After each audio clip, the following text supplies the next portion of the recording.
বুঝতে পারছেন কিরকমভাবে প্রেডিকশন করতে হবে আপনাকে? হ্যাঁ, সহজভাবে বোঝালাম, ঠিক আছে? এইবার আপনি একটা শুধু প্ল্যানেট বলবো, সেই প্ল্যানেট অনুযায়ী আপনি প্রেডিকশন করবেন।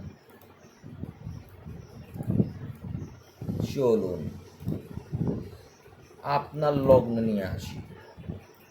মীন লগ্ন, বৃহস্পতি বসে আছে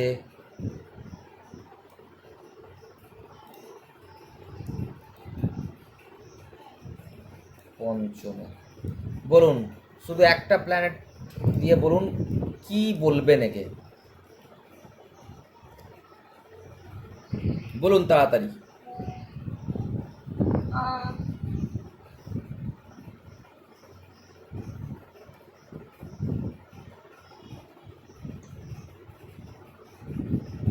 হ্যালো, হ্যাঁ, বলুন। বলছি আহ,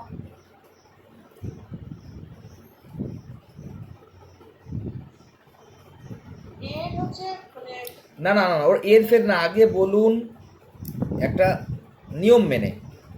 বৃহস্পতি পঞ্চম ভাবে বসে আছে। বৃহস্পতি কোন ভাবের অধিপতি গ্রহ, এইভাবে আপনাকে বলতে হবে। আচ্ছা, বৃহস্পতি হচ্ছে মীন মীন রাশি এবং ধনু রাশি। আমি রাশির কথা বলিনি, তাহলে আমি ভাবের কথা বলেছি। কোন ভাবের অধিপতি গ্রহ, রাশি তো পরে আসবে।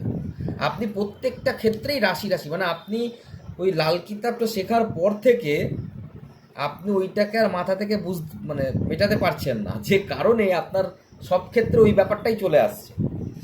সব সময় ভাব বলবেন আগে। বৃহস্পতি কোন ভাবের অধিপতি গ্রহ? লগ্ন আর লগ্ন আর পঞ্চম ভাব। লগ্ন আর পঞ্চম ভাবের অধিপতি গ্রহ। ও বলুন।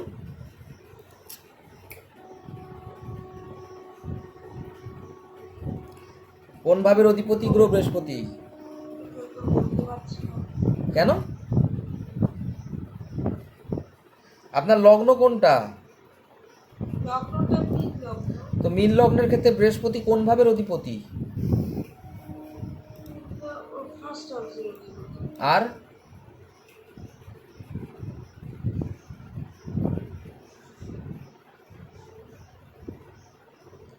বৃহস্পতি আরেকটা রাশি কোনটা? হ্যালো। আর একটা ধনু রাশি। হ্যাঁ, ও ধনু রাশিটা কোন হাউসে?